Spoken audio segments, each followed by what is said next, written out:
Morning, church. My name is Angela Kauser. I am the second of two daughters of George and Marjorie Kauser, a violinist and a violist, minister of Word and Sacrament in the Presbyterian Church USA, an organizer with the Industrial Areas Foundation, and a scholar, teacher, and administrator here at Louisville Seminary. Special welcome to our new and returning students, of course. Gratitude also to all who labor for the thriving of Louisville Seminary and the promulgation of a life-giving gospel. Welcome back also to a surprising group of critters and creatures who never left. The chipmunks, squirrels, lizards, birds, cats, dogs, and deer.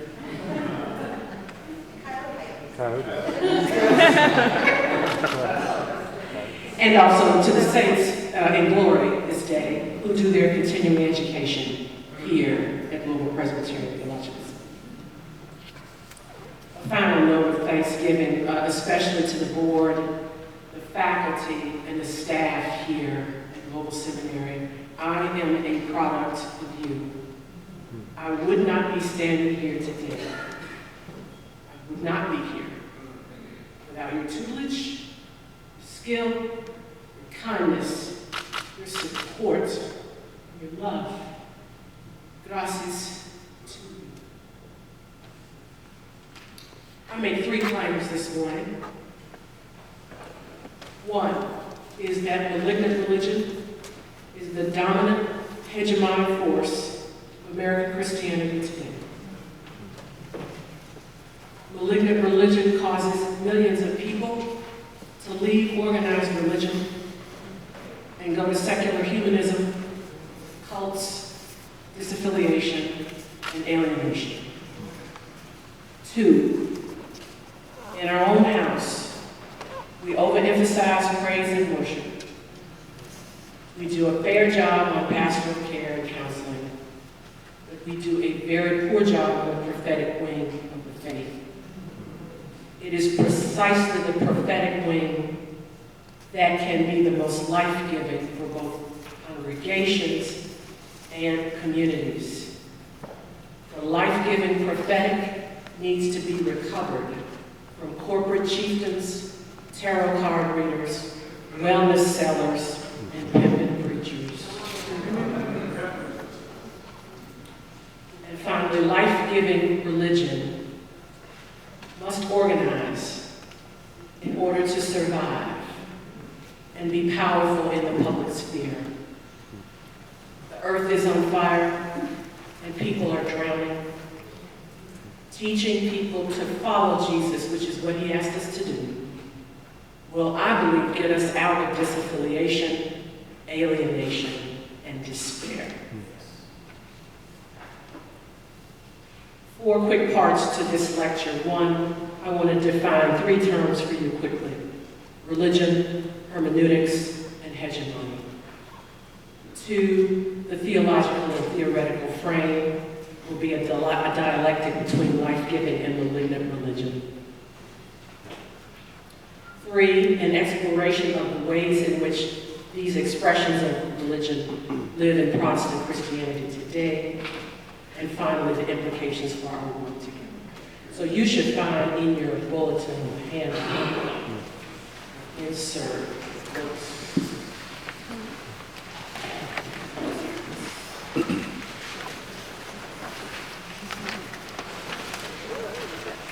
can please pull that.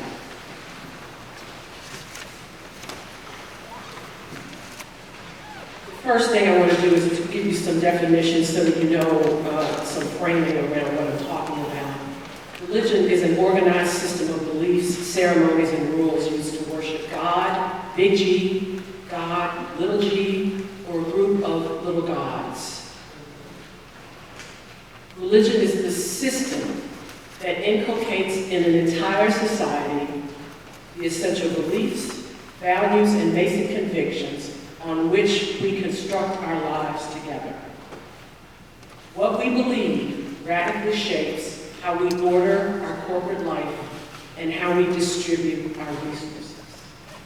Two, hermeneutics are ways of interpreting And that is largely what is going to happen to you here at this seminary, is that your beliefs are going to be stretched and prodded and pulled and examined this way to Sunday. And that is a hermeneutical exercise. Prepare for that. That's going to be your work for the next 3 years, is to look at that. Finally, hegemony. So you're going to hear me use a term called hegemonic whiteness. Hegemony means a preponderant influence or authority over others. It is, in short, domination. It is the social, cultural, ideological, and economic influence exerted by a dominant group. I am arguing today that that is hegemonic whiteness, and we live in it. So let me pull you to this first little short sheet. I'm pulling from Jorge Rieger's book, Jesus versus Caesar. Religion for people tired of serving the wrong God. Life-giving religion is Jesus, proclaiming justice and righteousness. Life-giving religion affects politics. All politics is relationships. It affects economics, but it also affects our feelings and our actions and what we believe. In life-giving religion, the poor will no longer be poor now. They will be able to feed their children now, live happy and productive lives now, and make positive contributions to their communities now. What do? We give them charity at Thanksgiving and vacation Bible school backpacks in the summer. Life-giving religion is a minority movement that is unknown, ignored, and underfunded. We have no power analysis, no long-term plan for justice, an unwillingness to recognize that religion is political. We do, however, have a well-developed understanding of the sources of terror and destruction in this world, but we have no plan to confront it.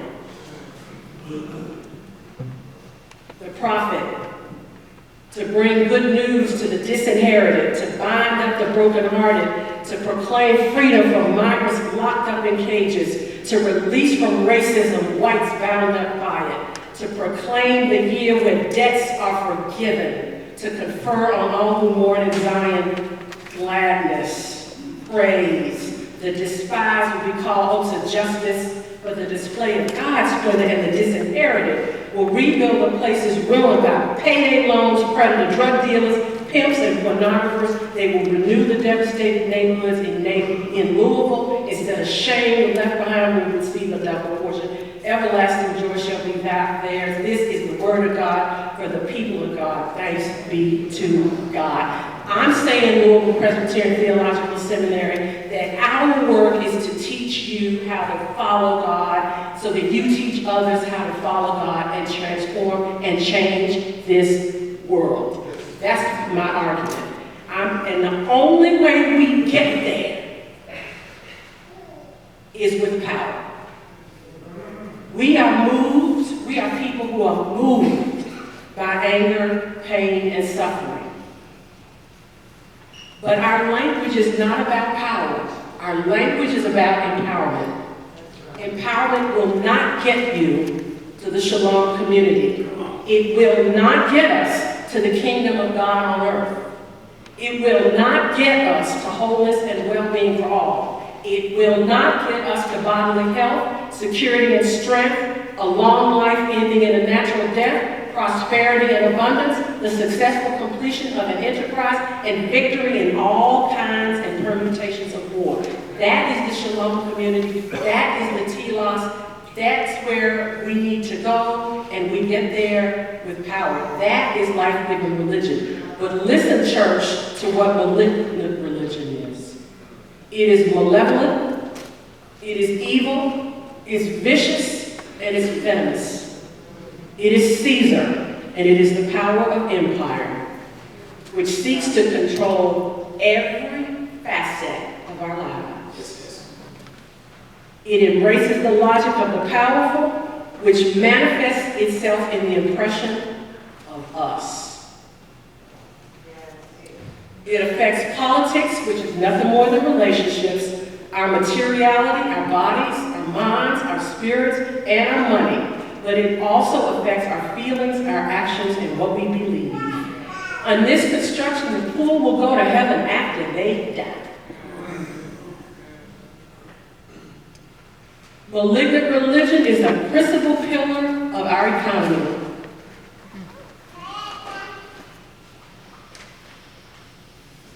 The church Malignant religion has a power analysis. They have a long-term plan for ideological and political domination. They have an understanding of the sources of terror and destruction in the world, and they are willing to confront it. They have an understanding that religion is political and a willingness to use religion to achieve political and economic objectives. They exercise their power over people. It's top-down, it's coercive, and it's affected by no one. It is selfish and narcissistic. So that's the dialectic frame out of which I'm going to continue this lecture. So now you can look at the big long attack sheet here, page 2.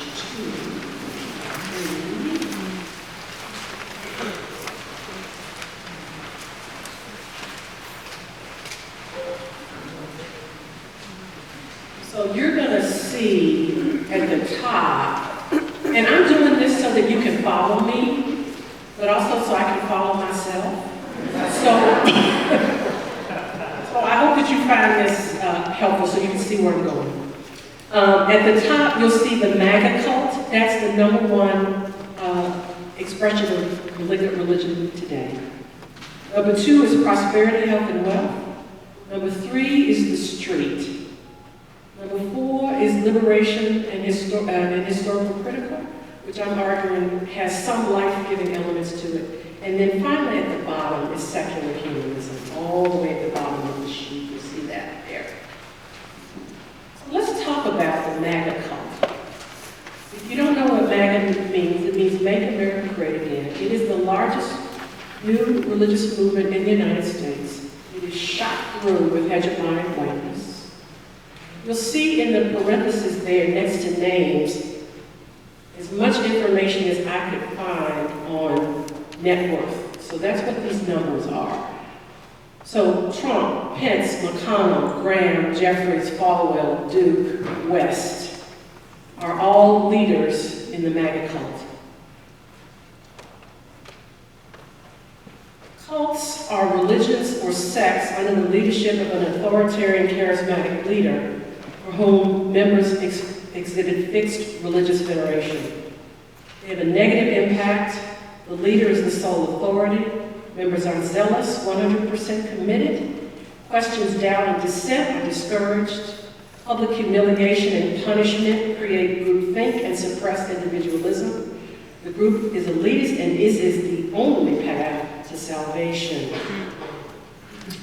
The ethics of this particular cult are discrimination, domination, exploitation, and tyranny. These are people who are deeply alienated from the gospel and from Jesus. It is kleptocratic in its money, and abuse of women, children, and financial fraud is at the center of the world. There are 63 million people who are in this cult. This cult consolidates its race-based power. It is showmanship and simple language, enthralled by entertainment, anti-establishment, rebellious and politically chaotic, entitled, narcissistic, domineering, authoritarian, with racism, misogyny, bigotry, and fraud at the very center of the work. You'll note here that the media community is extensive. I won't read all of that, just a couple of notes here, is that the weekly rallies that the leader of the cult has are in fact worship services.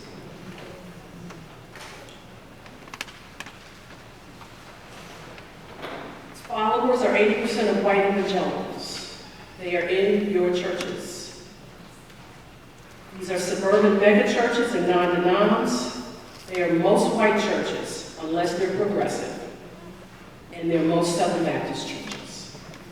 The implications of this cult are continued destruction of the environment, ever-expanding street violence, high rewards for MAGA clergy, and people who work, just a side note, that people work in institutions and live in families that are cults. They are overworked and underpaid with frequent wage theft. Leadership is top-down, patriarchal with a plantation-like economic structure.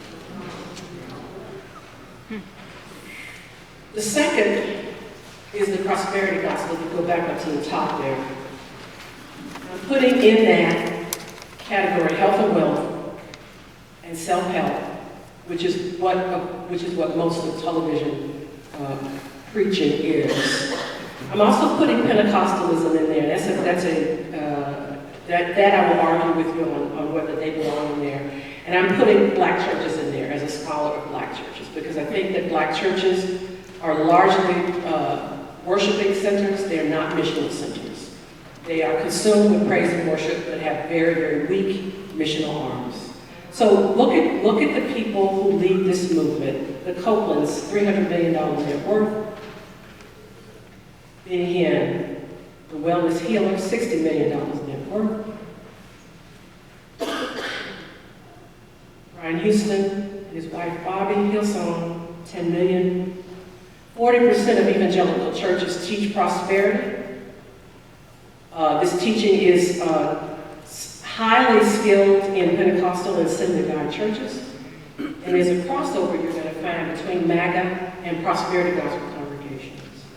In this, the believers have to transcend poverty and illness through devotion and positive confession. Members live through the preacher. So if the preacher's living large, he's paving the way for me and my family to live large. Okay. Discipleship is codependency with the pastor, and leaders are trained to serve the pastor's needs. Carry my Bible, pray my bills, give me massage and sexual favors while you're at it. Females, do not wear undergarments to church so that the Holy Spirit can enter you without interference of earthly garments. Drinking petrol, which is oil, will cleanse evil spirits and will not hurt you.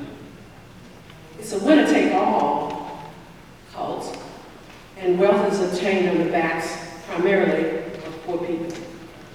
Its model is predatory. People who do not succeed, who do not get well, who do not get wealthy in the system are blamed. And salvation here is a matter of life after death rather than life before death. You'll see the media communities, just a smattering of them. Most of the followers of this movement are poor people. This, to me, represents a failure of liberation theology. That poor people are going to prosperity gospel and not to us.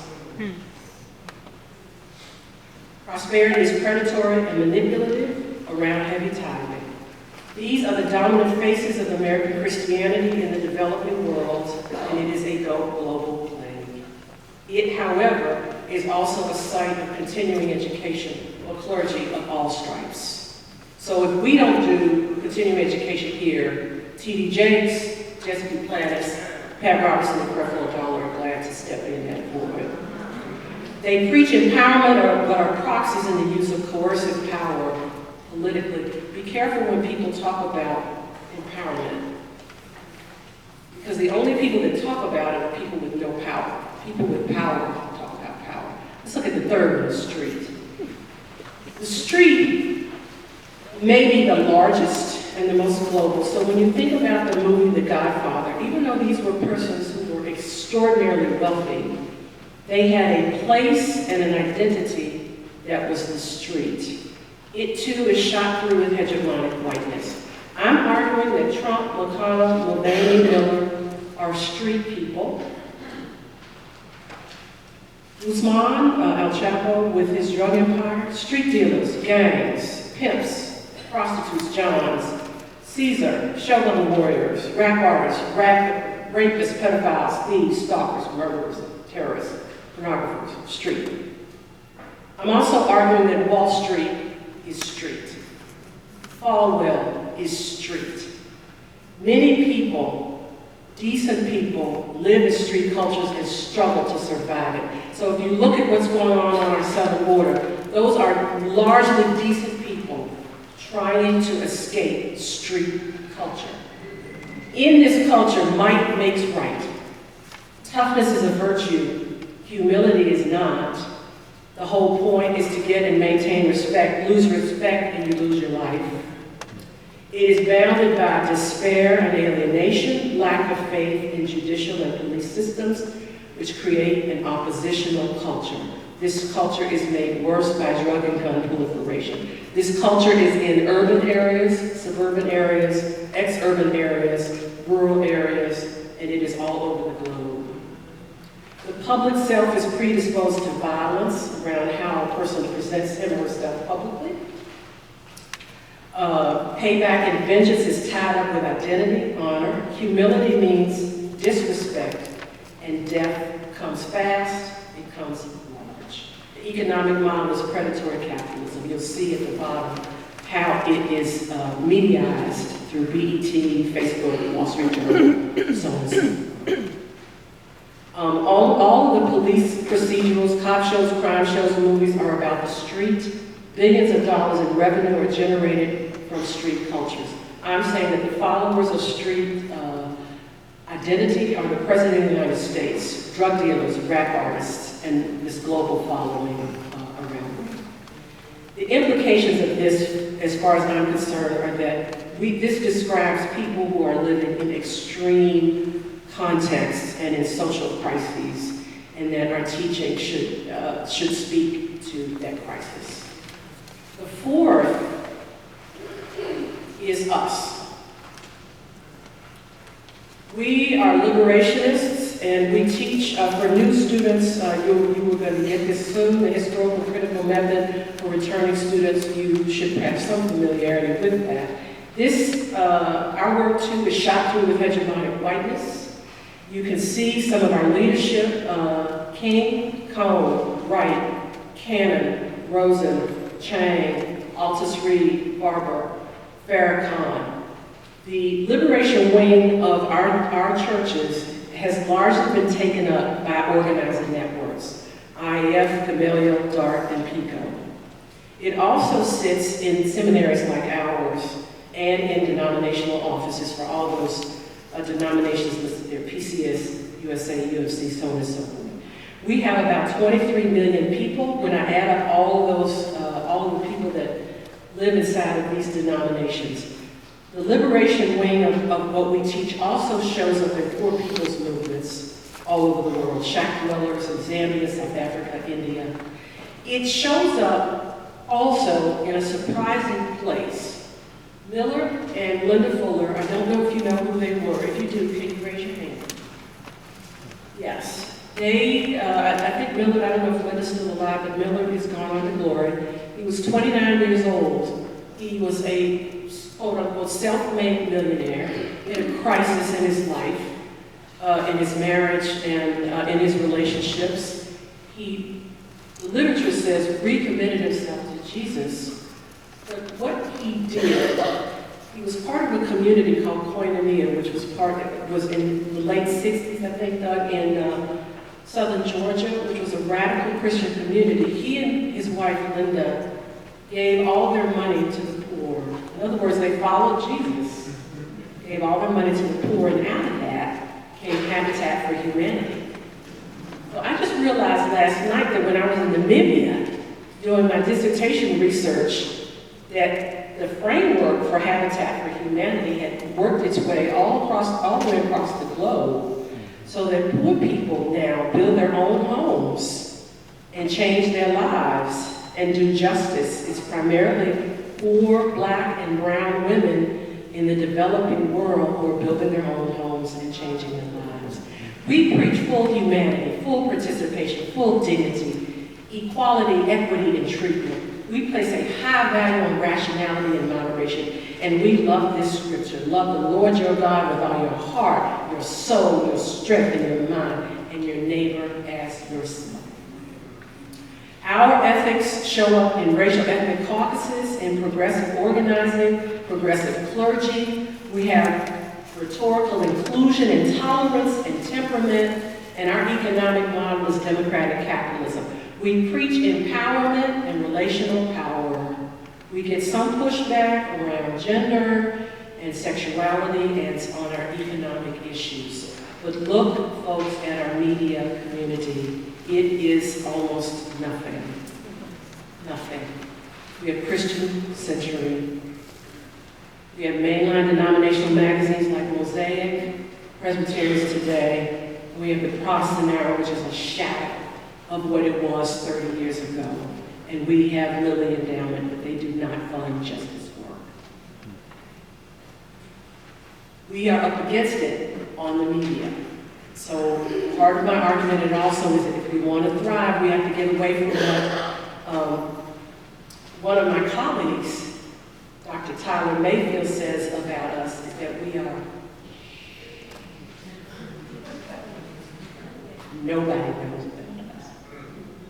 We have in our midst a high silencing rebuke and sanction against especially white clergy who speak against the MAGA cult. One of my professors says that I should leave the seminary and, forgive this language, go and create a go-to-hell fund for all clergy who want to speak and preach prophetically so that they have a place to fall back on when they tell the truth. Finally, number 5, secular humanism. I'm going to make a claim here that secular humanists have taken up the missional arm of the Christian church in America. We are busy doing praise and worship. They're busy doing mission. But they don't believe God does not exist. Individuals set the terms of their lives. It's all good. Live your best life. Breathe, let go. And remind yourself that at this very moment, this is the only one you have for sure. Tomorrow, there are no great religions. They're all stupid and dangerous. Followers, agnostics, atheists, skeptics, nuns and nuns, doctors without borders, Oxfam, so on and so forth. These are people who leave for the following reasons. They leave us because they cannot question our teaching, because they are opposed to our social and political positions, because they don't believe in God, because religion is irrelevant to them, and because they dislike us.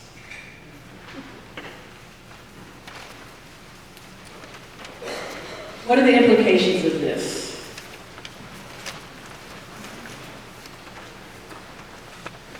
We have praise and worship now.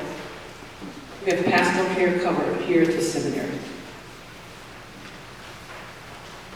But we need to teach our students the third leg of the stool: the pastor, the priest, and the prophet, and the pastoral care person. We need the prophetic work, and to teach our students how to follow. We teach how to worship, and we need to teach people how to follow. 2, to confront white hegemony and racism so that people can live and move and have their being. And 3rd, to challenge malignant religion by doing justice. That is my sermon. This is the word of God, the people of God.